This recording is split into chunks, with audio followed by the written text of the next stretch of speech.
Ça fait des semaines que je suis obsédé par cette chambre, la chambre 237. Pourquoi personne n'a le droit d'y entrer? Quel secret si terrible peut-elle cacher? J'ai tout imaginé.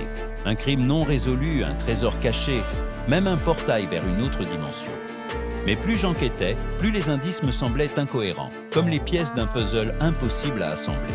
Je tournais en rond, j'étais sur le point d'abandonner. Et puis, hier soir, j'ai enfin trouvé quelque chose. Une lueur d'espoir. En fouillant dans les archives de la ville, un article de journal datant des années 60 a attiré mon attention. Il parlait d'un scandale politique qui a secoué toute la région. Apparemment, un groupe d'élite utilisait une chambre secrète dans un hôtel local pour des activités d'espionnage industriel et politique. Ils avaient installé du matériel d'écoute sophistiqué, des micros cachés dans les murs, des caméras dissimulées, et l'hôtel en question, c'était bien celui-ci. La chambre, je n'ai pas trouvé le numéro exact, mais tout concordait. C'était donc ça, pas de fantômes, pas de trésors, juste une vieille histoire d'espion. La direction de l'hôtel a dû verrouiller la chambre pour éviter un nouveau scandale ou pour protéger ce qui restait de l'équipement. C'était logique, rationnel.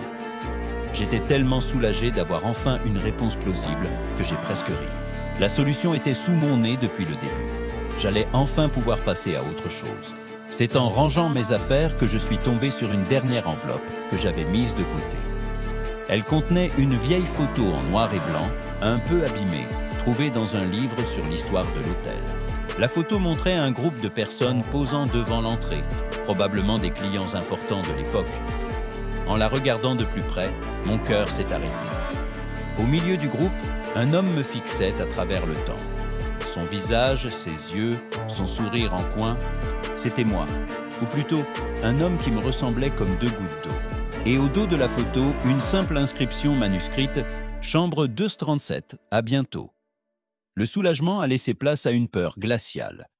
Et si la véritable énigme ne faisait que commencer? Merci de m'avoir écouté. Si cette histoire vous intrigue, abonnez-vous pour ne pas manquer la suite. À très bientôt.